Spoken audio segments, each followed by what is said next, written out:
Boa tarde, estamos aquí como todos los viernes con una persona muy significativa dentro de la trilogía analítica. Es casi que el decano de los analistas formados por Norberto Keppe y Claudia Pacheco. Eh, Leo Pinto Lima, que además de psicólogo en sus inicios es psicanalista y filósofo también, y es una persona de un recorrido muy amplio y de un conocimiento igualmente amplio en esta área de la trilogía analítica del psicoanálisis integral. Buenas tardes, profesor Leo. Boa tarde, doutor Prieto. Boa tarde, Roberto. Estou muito feliz em estar aqui conversando com vocês e com o público de vocês. Boa tarde, Léo. Para nós também, uma satisfação. Bueno, entonces, como comenzamos ya prácticamente las entrevistas, las charlas, es importante para nuestro público, para nosotros, conocer un poco la trayectoria de Leo dentro de la trilogía analítica y cómo él se encuentra con la trilogía analítica, más o menos, si quiere decirnos el tiempo, o si no, más o menos cuándo fue ese encuentro, que ya va hace algunas décadas, ¿no? Faz. Eu conheci a trilogia quando eu tinha 20 anos. E hoje eu tenho 75. Nossa, não se nota, não? Obrigado. Tá jovem, está conservado. Obrigado. Naquela época, eu tinha muitos problemas assim psicológicos, muita insegurança, muita angústia, muito assim perdido na vida, né? E então eu consultei um psicólogo e fiz uns 2 meses assim de sessões com ele. E aí eu quis fazer teste vocacional, porque eu tinha terminado o colegial e eu queria fazer uma faculdade, mas eu tinha interesse por muita coisa. Eu queria fazer direito, queria fazer línguas, queria fazer arquitetura, e eu não conseguia decidir. Então eu perguntei para ele se ele fazia teste vocacional. E ele falou, olha, eu não faço, mas eu posso te indicar um amigo que faz. E esse meu amigo se chama Norberto Keppe. Lá fui eu, né? Fazer teste vocacional com o Dr. Keppe. Aí no teste vocacional, ele me orientou, ele falou que eu deveria fazer psicologia, mas que eu deveria fazer psicanálise também. Aí eu falei, olha, que bom, né? Eu falei, eu já estou fazendo psicoterapia com esse psicólogo. Ele falou, não, mas a análise é diferente, a análise é no divã. Seria bom fazer a psicanálise. Aí eu falei, então tá bom. E comecei. Isso foi em 1968. E aí comecei e depois prestei vestibular e comecei a fazer psicologia. Foi assim que eu conheci o Dr. Keppe, né? Ele me impressionou muito, muito, muito, muito. Logo que eu fui fazer o teste, ele tinha uma secretária que aplicou o teste vários dias, né? Eu ia. Mas no fim, ele deu o teste por escrito, o resultado, e eu pedi para falar com ele. E quando eu falei com ele, eu fiquei muito impressionado com a figura dele. Não é nem algo objetivo, assim, mas era uma força, uma presença, assim, uma personalidade tão cativante. Eu fiquei meio assim, sabe quando cai o queixo, você fica assim, Claro. sem palavras, assim, fiquei muito impressionado. E deu certo, porque realmente o Dr. Keppe é uma figura excepcional, né? Claro, yo no sé, Roberto, ¿quieres hacer algún resumen? Sí, podemos. Todo oficial. Entonces, doctor Leo, psicoanalista hoy, al principio cuando conoció la trilogía, la conoció a través de uma consulta que hizo com um psicólogo, ele tinha alguns problemas, e ao fazer terapia com esse psicólogo, ele decidiu, perguntou a esse psicólogo se seria possível fazer uma prova, por uma prova que se hace para opção profissional, não? Y con esto, ese psicólogo le dijo, no, yo no lo hago, pero tengo un amigo, doctor Kepe, que hace esa prueba, ese test. Entonces puedes hacer con él. Y Leo fue, conoció su secretaria, fue varios días a ese consultorio. Y al contratar al doctor Kepe, cuando lo vio, se sorprendió muchísimo. Quedó asombrado con su personalidad, con su seguridad, con la presencia de Dr. Keppe, ¿no? Le impresionó muchísimo. Y desde entonces yo creo que Leo decidió hacer terapia.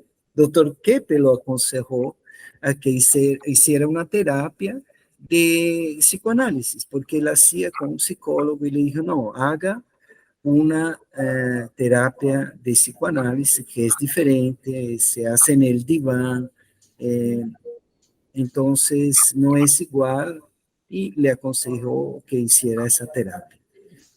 Y aquí tenemos Leo hasta hoy, ¿no? Pues yo creo que con esa historia, digamos, lo que sigue es estudiar psicología, ¿cierto? Sim. ¿Cuántos años? 5 anos. 5 años.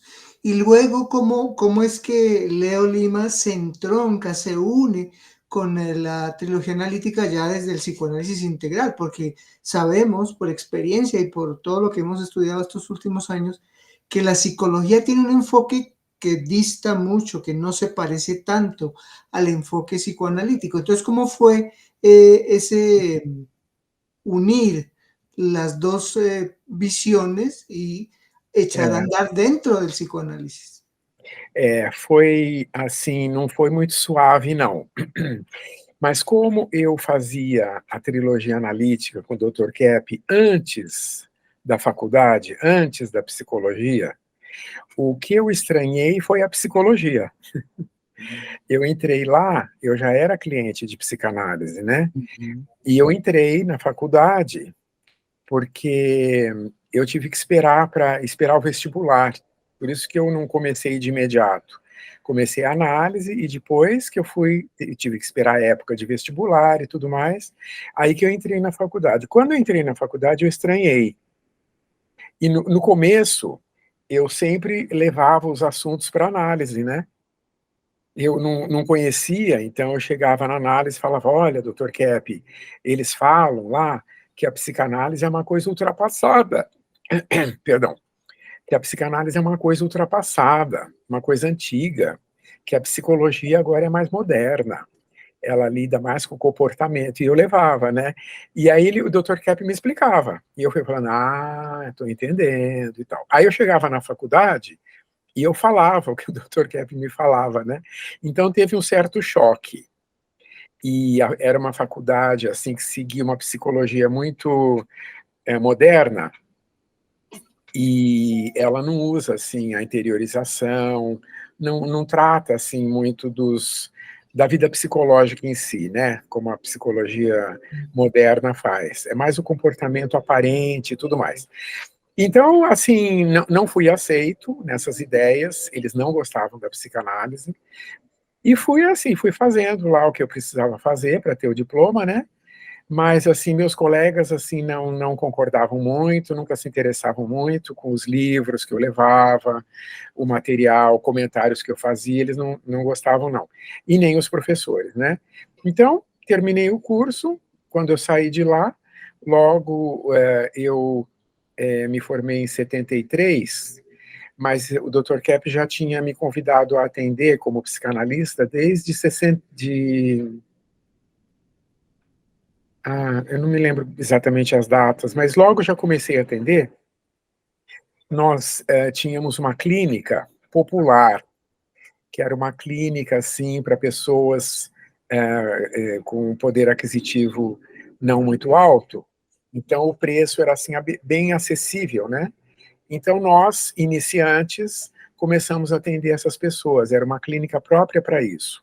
Um assistente social fazia uma entrevista, via, assim, a situação financeira da pessoa, e quem não podia, assim, pagar um tratamento mais comum, né, mais o tradicional, a gente atendia.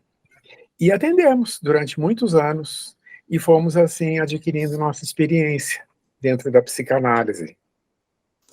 Ok, yo creo que dentro de este desarrollo es importante ver cómo en esos inicios, digamos, desde los inicios, ya empieza esa, no llamémoslo enfrentamiento, sino esa diferencia de enfoques que en la práctica significa un desarrollo completamente diferente, É. mirándolo desde la psicología o desde el psicoanálisis integral. Eh, yo creo que es importante de pronto si tú puedes de alguna manera, de una forma sencilla, digamos, plantear una diferencia fundamental que lo entienda cualquier persona, una diferencia fundamental entre lo que es un abordaje psicológico y lo que es un abordaje psicoanalítico desde el análisis integral, ¿no? Puede ser. Sim, se eu entendi bem o que você falou, a minha formação com o Dr. Kepp era muito diferente da faculdade, porque, por exemplo, eu fazia análise, né, fazia algumas sessões por semana, e com terapia de grupo também, e os meus colegas psicólogos não faziam nenhuma terapia, porque o curso é teórico. Ujú. Então, eles estudavam as teorias, liam livros, aprendiam, só, mas eles não tinham essa vivência pessoal, né, que na psicanálise a pessoa tem. Ela tem uma vivência da vida dela, ela vai falar dos problemas dela, e de como ela vê a vida e tudo mais. Isso não tinha, na minha época, eu creio que ainda não haja. E só no último ano da faculdade que nós tínhamos que fazer atendimento. Então era aquele atendimento, assim, os meus colegas atendiam pelas teorias que eles tinham lido, mas eles não tinham vivência daquilo, né? E eu, já com mais de 5 anos de psicanálise, era diferente. Então, essa é uma grande diferença, né? Além das teorias, porque a psicologia vê mais, assim, o aspecto do relacionamento entre as pessoas, e a psicanálise vê a pessoa, ela, diante do interior dela, e principalmente diante do Criador. Então é uma visão, assim, profunda, que a pessoa tem de si mesma, dos outros e da vida. A psicologia já é uma coisa, assim, mais superficial, né? Foi isso que você perguntou? Sí, Sim. entonces podríamos decir de que la psicología se involucra más con el aspecto comportamental de la persona, del ser humano, mientras que el análisis va más al mundo psíquico que incluye eso que decías tú de la vida espiritual. ¿Es así? Sim, e, por exemplo, principalmente a psicanálise do Dr. Kepp, que não é a psicanálise freudiana, né, é a psicanálise integral, que ele fez, assim, grandes mudanças dentro da psicanálise. Por exemplo, ele considera o ser humano nos seus 3 aspectos, né, nos seus sentimentos, nos seus pensamentos, nas suas ações. A psicanálise tradicional é completamente diferente. Freud achava que a pessoa, basicamente, tem impulsos afetivos sexuais, né? Então, tudo ele explica através desse conceito. Se a pessoa vence na vida ou não, se ela é feliz ou não, se ela é bem-sucedida ou não, tudo baseado nessa questão sexual. E o Dr. Kepp tem uma visão completamente diferente. Ele introduziu a teologia na psicanálise, que a psicanálise era ateia na origem, né? Porque Freud era ateu. Até o Dr. Kepp conta muitas vezes para nós que quando ele estava fazendo sua formação como psicanalista em Viena, os professores perguntavam para ele, mas você é cristão? Mas na psicanálise não tem teologia. Como que você é cristão e você é psicanalista? Nem eles entendiam direito. Mas ele introduziu, Dr. Kepp fala assim, que o ser humano, além da consciência que ele tem uma transconsciência, que é uma noção que todo ser humano tem dos seres superiores, do divino. E isso é uma coisa que não precisa aprender. Todo ser humano já tem isso por natureza. Ele sabe, ele sente que existe um ser superior, né? Então ele introduziu a teologia dentro da psicanálise tradicional. Depois o Dr. Kepp fala assim que a realidade em si é boa, a natureza do ser humano é boa. Então os nossos problemas vêm quando a pessoa rejeita essa natureza. A pessoa não quer ser o que ela é. A pessoa basicamente é boa, mas muitas vezes o ser humano não quer agir com bondade, né? Ele acha que ser egoísta vai ser mais vantajoso, né? Ser assim um pouco preguiçoso, que ele vai estar tendo vantagem. Então o ser humano nega a sua natureza, que é boa, e acaba seguindo um caminho assim que o leva a todos os problemas. Leva a doenças orgânicas, leva a angústia, leva a não ter sucesso na vida, né? E aí ele cria também uma sociedade nesses moldes, uma sociedade onde não há amor, há muita competição, há revoluções, há guerra, há traição. Aí o ser humano criou uma sociedade assim, que é contra a sua própria natureza, né? Então é completamente diferente a visão da psicanálise integral. Ok. Profesor Silvano, ¿puedes hacernos un resumen en español de lo que... Voy a hacerlo un resumen. Hay una diferencia muy grande, ¿no? Porque dentro de la psicología se ve más el aspecto de la sexualidad, se sigue más las teorías freudianas y en ese aspecto es más superficial, por supuesto, que el psicoanálisis, ¿no? Y el psicoanálisis de Dr. Keppe, principalmente, no sigue las teorías freudianas, ¿no? Él sigue más, digamos, él mismo desarrolló una metodología que tiene un abordaje diferente, que incluye el aspecto de la espiritualidad, como nos explicó el profesor Leo. Entonces, en ese aspecto se ve más el ser humano de una forma más profunda y más completa. Digamos, no se separa el sentimiento del pensamiento, de sus actos. Por eso también, ¿no es cierto, Leo? Se llama psicoanálisis integral, ¿no? Porque hace una visión del ser humano más holística, digamos así, incluyendo y mostrando que los aspectos de la problemática humana tienen que ver también con su creencia, su fe, sus acciones, su parte interior y también el aspecto espiritual.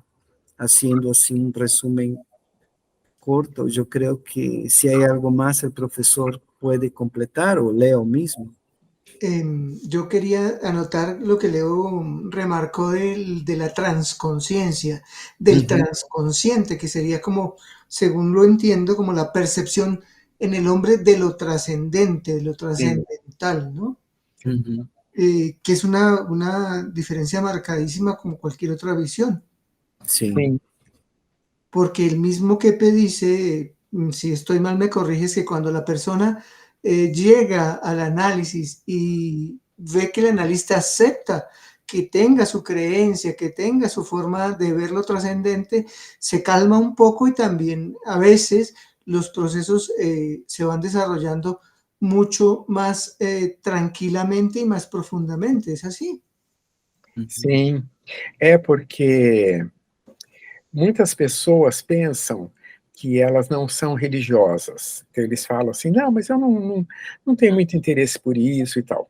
Porque as pessoas se baseiam nas religiões que existem, né, nas religiões práticas, ou catolicismo, ou protestantismo, ou espiritismo, várias linhas, assim, várias crenças religiosas. Às vezes as pessoas acham que elas não se identificam com isso e não gostam. Mas essa teologia da trilogia não é uma religião. Isso é uma coisa natural do ser humano. E nesse tipo de ideia, as pessoas aceitam, porque não precisa seguir. Aqui na trilogia, nós temos pessoas de várias religiões diferentes, várias, e pessoas também que não têm religião nenhuma. Então, você não precisa, não é para acreditar, seguir uma religião com seus cultos, suas tradições, suas práticas. Não, não é nada disso. Isso é uma coisa interna do ser humano. O ser humano tem noção, por exemplo, de ética, o que é agir bem ou agir mal. É nesse sentido. É um contato assim com o divino, nesse sentido bem científico até. Dr. Kepp, por exemplo, ele tem um livro que se chama Glorificação, onde ele fala assim que geralmente o ser humano acha que o assunto Deus é um assunto de religião, de igreja. Então, se você vai a uma igreja, você vai pensar em Deus. Mas você saiu dali, você vai a um supermercado, ou você vai fazer uma viagem. Então, ali já no assunto não é mais Deus, né? Porque Deus pertence só às igrejas. Então, ele fala, não, o Criador foi quem criou tudo. Então, onde quer que a gente esteja, você está tendo contato ali com Deus. Então, por exemplo, se você está praticando um esporte, quem criou tudo aquilo? Foi o ser divino. Então você está em contato com o ser divino em todos os momentos da vida, em qualquer situação. Então, esse tipo de visão de teologia, as pessoas aceitam, né? Não é uma prática religiosa. E outra coisa, né, é que os campos da teologia, da filosofia e da ciência são separados na sociedade. E o Dr. Kepp fala, na realidade não é assim, eles são unidos. Então, por exemplo, às vezes um cientista, por exemplo, o cientista não lida com a questão de Deus, né? Ele lida com a experimentação, com a prática, etc. Mas ele é um ser humano, e ele tem questões, ele tem perguntas, ele também pergunta para ele mesmo, o que vai acontecer comigo quando eu morrer? Ou de onde eu vim? Ele é um ser humano, e todo ser humano tem essas perguntas. Mas o cientista não tem resposta dentro da área dele. Então, e o religioso também. O religioso tem muitas questões científicas que ele fala, eu não sei, porque isso não é a minha área. E o filósofo também. Então, na abordagem, no trabalho do Dr. Kepp, ele fala que esses três aspectos estão em todas as pessoas. Então, por exemplo, tudo que você faz, ali tem aspectos da sua crença, tem a sua maneira de ver a vida, que é a filosofia, e tem as suas ações. Isso é uma coisa só, não pode ser separado. Então, na sociedade, o ser humano fica muito frustrado, porque se ele vai a uma religião, ele tem algumas respostas, mas não tem outras respostas. Se ele vai na ciência, ele tem algumas respostas, mas não tem outras. Então, o ser humano está sempre frustrado. Ele tem perguntas para as quais ele não tem resposta. Então, na trilogia, ele lida com todos esses aspectos, porque os três aspectos estão presentes em todo mundo. Ok. Tá certo. Esse é um resumen difícil este, né? Vas pensándolo mientras yo le pregunto. Ok. Leo, una pregunta más existencial, pero también práctica, pro señor. Como que é para Leo Lima, neste tempo longo já, lidar com a vida psíquica das pessoas e também com a sua própria vida psíquica? Então, o treinamento de psicanálise não é um treinamento teórico, né? Como eu falei, como é na psicologia. Na psicologia, a pessoa lê um livro e tenta aplicar aquilo no cliente. Na psicanálise é diferente, você aprende analisando a sua própria vida psíquica. Então, esse é o nosso instrumento. Quanto mais você se conhece, mais você vai conhecer os outros. Então, algum aspecto seu que você ainda não resolveu, você não vai conseguir resolver quando uma pessoa vem conversar com você, né? Então, o nosso instrumento principal é a consciência. A gente tem que trabalhar com a nossa consciência. E quanto mais você consegue se aprofundar nisso, mais você vai conseguir se aprofundar nos seus clientes também. Agora, esse trabalho, que é o processo de interiorização, também só é feito na psicanálise integral, né? Em todos os métodos de terapia. Que significa a pessoa, tudo que ela vê fora representa algo no interior dela. Por exemplo, se ela vê uma pessoa assim agressiva, ela tem essa agressividade dentro dela também. Aí você pode falar, não, mas eu não sou agressivo. Por exemplo, um criminoso. Então você vê alguém cometendo um crime, então você também tem criminalidade dentro de você. A pessoa fala, não, imagina, eu nunca fiz crime nenhum. Mas pode ser que você não tenha feito aquele tipo de crime. Mas quando a gente, por exemplo, abafa nossas possibilidades, nossas habilidades, você não usa as suas habilidades como deveria, que todo mundo faz isso, não é uma espécie de crime contra a sua própria natureza? Então, de alguma maneira, tudo que a gente vê fora tem uma ressonância no nosso interior. É assim que a gente se conhece. Quando eu começo a falar de algum assunto, aquilo diz algo sobre mim também. Então, isso a gente chama de interiorização. Você olhar para dentro de você, e aí você descortina um universo assim infinito, né? Porque nós, como espíritos que somos, nós temos contato com o eterno. Então, esse método faz, olhando para dentro de você, você entra em contato com um mundo assim infinito, né? E isso faz com que você consiga entender melhor as pessoas, entender melhor a vida. Realmente dá assim uma visão bem profunda das coisas, se você conseguir olhar para si mesmo. Ok, y el resumen, profesor Silvano, a ver. Bueno, lo que dijo Leo básicamente es que hay una diferencia entre la religiosidad y la espiritualidad. Hay una diferencia, porque la gente puede ir a una iglesia, tener un contacto allá con esa parte quizás de los rituales, pero el aspecto espiritual se da fuera de las iglesias también, porque nosotros tenemos la idea, nos transmiten la idea que es Dios. ¿Dónde está Dios? Dios está dentro de las iglesias. Y lo que explicaba Leo, que Dr. Keppe no tiene esa visión, incluso él dio un ejemplo que un practicante de deportes está haciendo algo divino, un artista también podemos decir así. Cualquier actividad humana se realiza dentro de la realidad divina. Digamos, él produce toda aquella realidad, incluso nos da la energía que necesitamos para hacer todo eso. Y Dios está en todas partes, ¿cierto, Leo?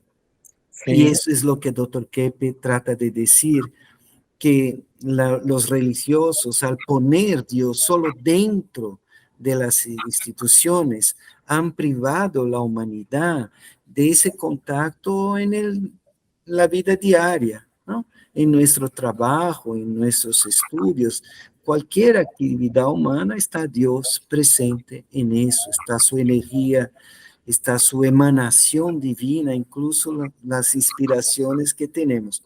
Pero él explicaba que cómo la sociedad se divide entre varios campos, el campo teológico, filosófico, científico, en donde quiera que el ser humano va, él no encuentra la respuesta completa, ¿no? Si él va en la ciencia, tiene una visión parcial. Si él busca en la filosofía, tampoco encuentra todas las respuestas. Y también la propia teología es restrita cuando no es integrada a los otros campos del conocimiento. Y Dr. Keppe ve esa trilogía también dentro del propio ser humano, ¿no es cierto, Leo? O sea, el aspecto teológico es nuestros sentimientos, nuestra espiritualidad. La filosofía es lo que pensamos, todos tenemos una filosofía, y nuestra acción de la vida práctica, la estética, es la ciencia. Entonces, esos campos separados es una psicosis social, ¿no? É, Es una esquizofrenia social en que vivimos desintegrados, sin ese conocimiento integral que se da a través de esa unión. Solo quería resaltar, remarcar, como dice, de que Dr. Keppe no hizo un eclectismo, ¿no? Él no hizo una unión de esos tres campos. Él muestra que esos campos ya son unidos en su esencia. Entonces, lo que es verdad en la teología es verdad en la filosofía y también en la ciencia, ¿no? Si algunos de esos campos no se unen al otro, es porque alguno de ellos está equivocado, ¿no es cierto? sim. ¿Y qué más?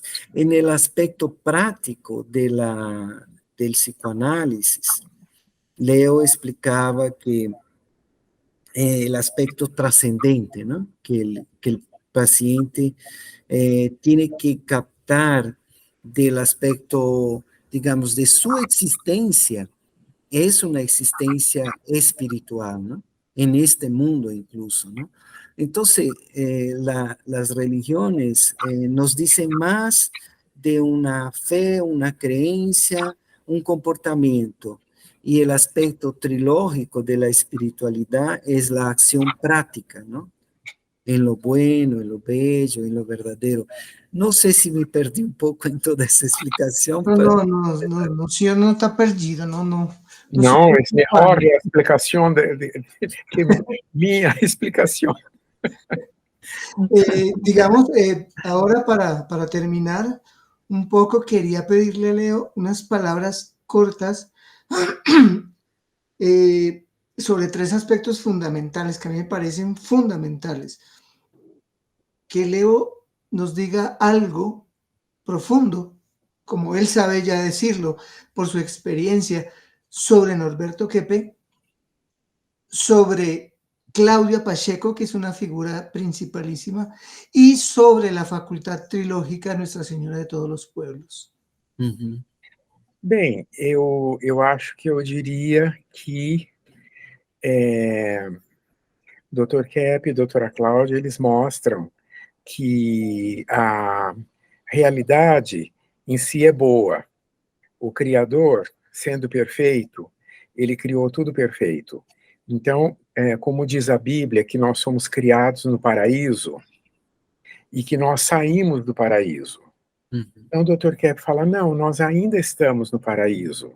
A gente não está respirando, a gente não está pensando, a gente não está sentindo amor, afeto, alegria. Isso é o paraíso. Nós ainda estamos no paraíso. O paraíso é isso, é a vida. Mas a gente não aceita esse paraíso. Então, a gente saiu, assim, entre aspas, nós rejeitamos. Então, nós estamos nele, mas recusamos. E isso traz a nossa infelicidade, a nossa doença. Mas o paraíso é esse, ele está aqui. Nós é que não aceitamos. Então, o Dr. Keppe trouxe o conceito da inversão, né, que é, a gente acha que o paraíso, que é bom, a gente não quer, a gente acha que é ruim. E a gente, então, tenta criar uma outra vida, que não existe, porque a gente não consegue criar nada, achando que vai ser boa. Então, esse é o nosso embate com o Criador e com a vida, devido à nossa arrogância. Nós queremos ser como se fôssemos deuses, né? Teomania. Muita inveja do Criador. Mas o bem já está aqui. Então, todo mundo quer a felicidade. O que eu faço para ser feliz? Como é que eu faço para ter saúde? Não, a felicidade já está aqui. A gente precisa ver que a gente está recusando. A saúde já existe. A gente é que está estragando. Então, esse conceito da inversão, Dr. Kepp convida todos os seres humanos a aplicarem em todas as áreas da civilização. Se a pessoa é uma dentista, ela vai aplicar essa, vai desinverter a odontologia, tem que desinverter a economia, desinverter todo o esporte, a arte, todos os campos da civilização. Então, eu acho que esse que é o trabalho do Dr. Kepp e da doutora Cláudia, do qual nós participamos, né? Também Roberto, professor Dr. Prieto, levar essa mensagem para o mundo, que é possível ser feliz. Não parece, né? Porque o mundo está tão difícil. É verdade. A felicidade já está aqui, a gente precisa ver que a gente está indo contra ela. Quando a pessoa perceber isso e desinverter, nós já estamos no paraíso.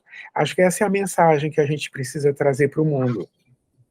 E a nossa faculdade tem essa finalidade, né? Transmitir esses conhecimentos. Transmitir esses conhecimentos. Exatamente. Da inversión.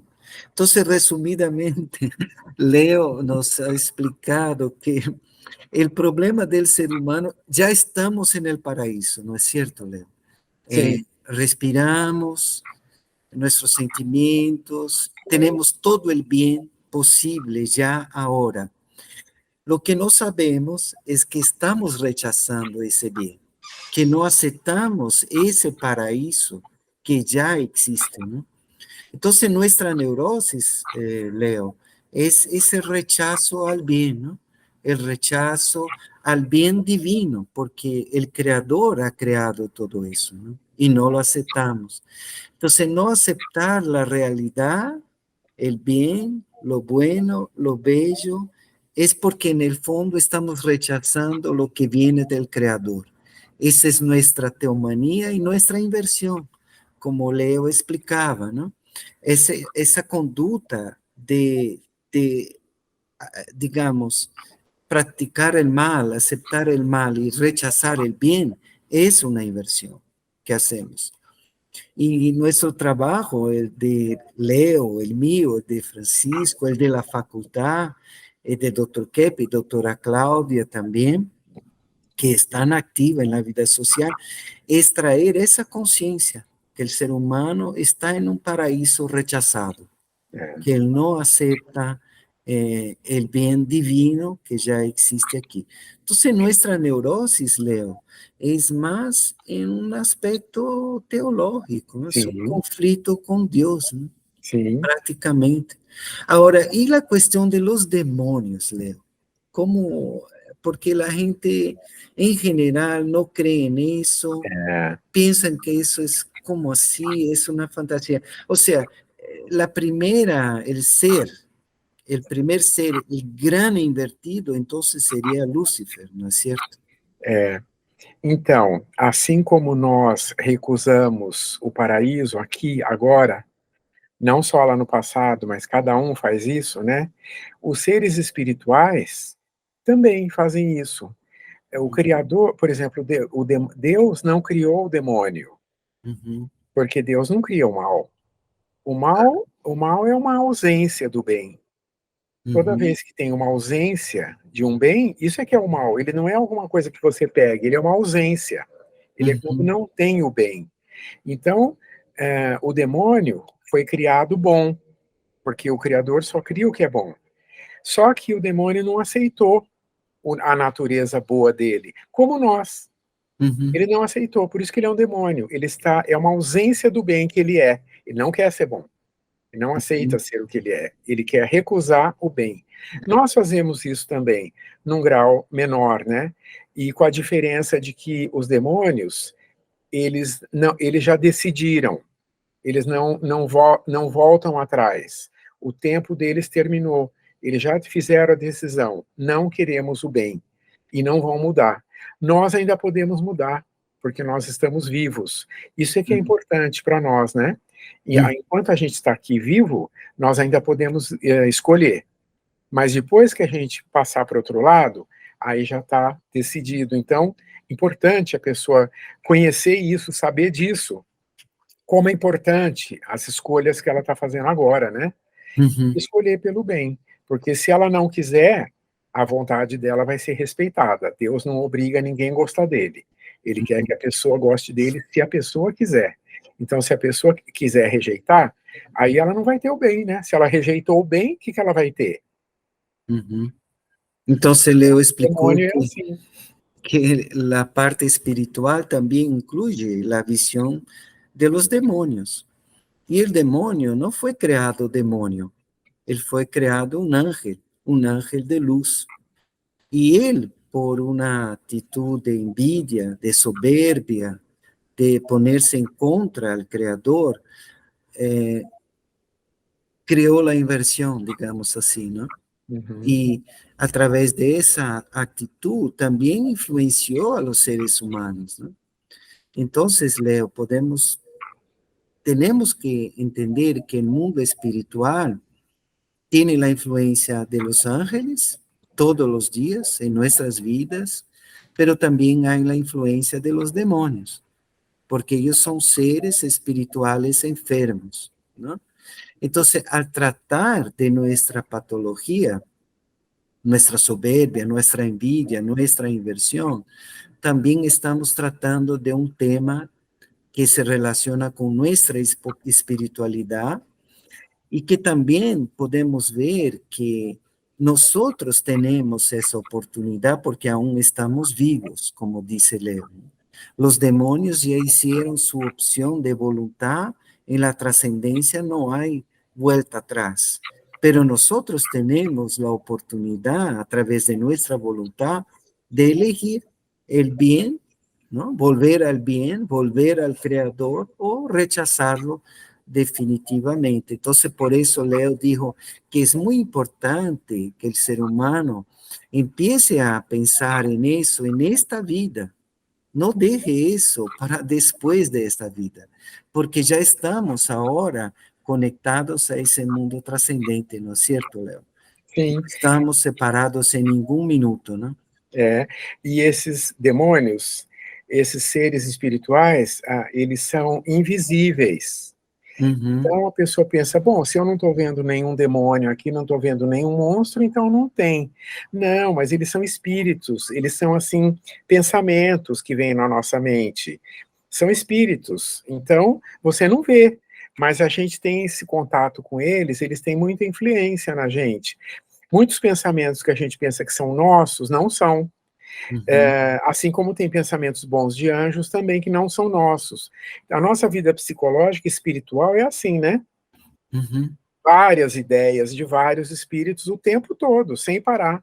Então, se a pessoa acha que não tem demônio porque ele não está vendo nenhum ser assim físico, ela está enganada, porque eles são espíritos e eles estão na nossa mente o tempo todo. E uhum, a gente precisa saber disso para não entrar, porque eles mentem, né? Claro uhum, que eles não vão falar que eles são maus, eles vão falar que eles são bons. Eles falam, uhum. Roberto, vem por aqui que vai dar certo, aí você vai cair no buraco. Eles sempre enganam. Então a gente precisa estar alerta para não cair, né, na mentira deles, né? Sí, ese mundo espiritual invisible que el ser humano no capta porque no vemos, no quiere decir que no existe. Exatamente. Existe.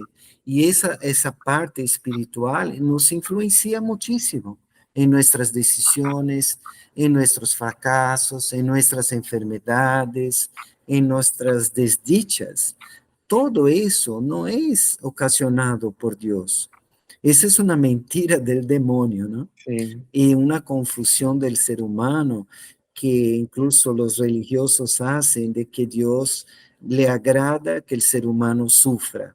Y no es verdad. uhum, Dios quiere que nosotros seamos alegres, felices, y los que no quieren eso exactamente son esos espíritus malignos que por la envidia del ser humano quieren destruirnos, sim, que nos quieren destruir. sim, Entonces, sim, esa influencia, como tú me decías, que muchas veces uno puede pensar, mira, Roberto, viene una idea en la mente, ¿no? Sigue este camino.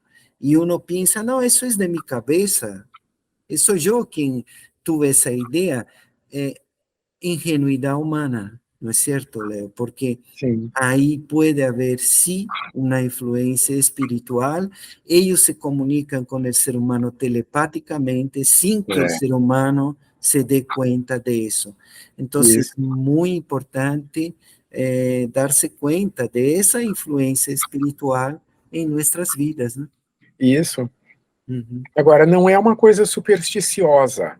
O ser humano tem uma ideia muito supersticiosa sobre de espírito mal. Fala assim que ele vai Ajá. pegar você, que ele vai te agarrar, que você é uma vítima, tá com medo. Não, ele não entra na gente se a gente não aceitar. São as nossas más intenções que a gente faz sintonia.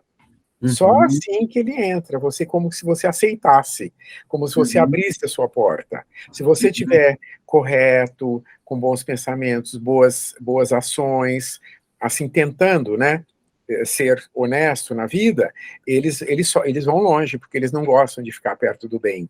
Então Ujú. não é que a pessoa é vítima, não é uma coisa supersticiosa, é bem científico isso. Depende de como a gente leva a nossa vida. Entonces no es algo así de la superstición, ¿no? No Não, es de una forma supersticiosa, que viene un demonio, entra en el ser humano, lo agarra. No es así que funciona. Ellos penetran, interfieren en nuestras vidas a través de nuestras malas intenciones, de nuestra maldad. Es interesante eso, ese aspecto, Leo, porque nos muestra que nosotros hacemos pactos con esos seres espirituales, conscientes o no de é. eso, aceptamos por nuestra muchas veces maldad, malicia, deseo de perjudicar al prójimo. Esas malas intenciones que tenemos son anidadas de espíritus también malignos, que nosotros no somos víctimas, como tú dices, ¿no? No se trata de eso. No somos víctimas de espíritus, ni de enfermedades, ni de nada. Son nuestras decisiones equivocadas y malintencionadas también, ¿no? No solo por equivocación, É. que nos hacen caer en esas, digamos, involucrarnos con esos seres espirituales. Uhum. Doctor, ¿quiere? Podríamos decir ya para finalizar que entonces esos seres espirituales son invisibles, pero los efectos de las acciones de ellos sobre nosotros son muy visibles, ¿no? Claro. Y como ellos no actúan en el mundo físico, actúan a través de nosotros, haciendo o induciéndonos, claro, con nuestra colaboración consciente o inconsciente, a hacer las cosas que en el mundo estamos viendo incluso actualmente hoy, ¿no? Sí. Bueno, para cerrar, yo, además de agradecerle a Leo toda la generosidad que ha tenido con su tiempo y su conocimiento, falando como falam vocês em Brasil, uma coisa que me ocorreu agora é que a gente não está falando português e espanhol, a gente está falando a linguagem trilógica. É, Exatamente. É verdade. verdade. Uma linguagem espiritual, Isso, Sim, isso. universal. universal. E aí todo mundo Exactamente. entende. É verdade. Bueno, muchísimas gracias, Leo. Un abrazo desde aquí Gracias, Leo. y Muito esperamos obrigado. volvernos a encontrar. Obrigado, foi um Gracias, prazer. doctor Antonio. Chao, chao. Chao, nos Tchau, Un vemos. abrazo. Hasta la próxima. Abrazos. Chao, nos chao. vemos.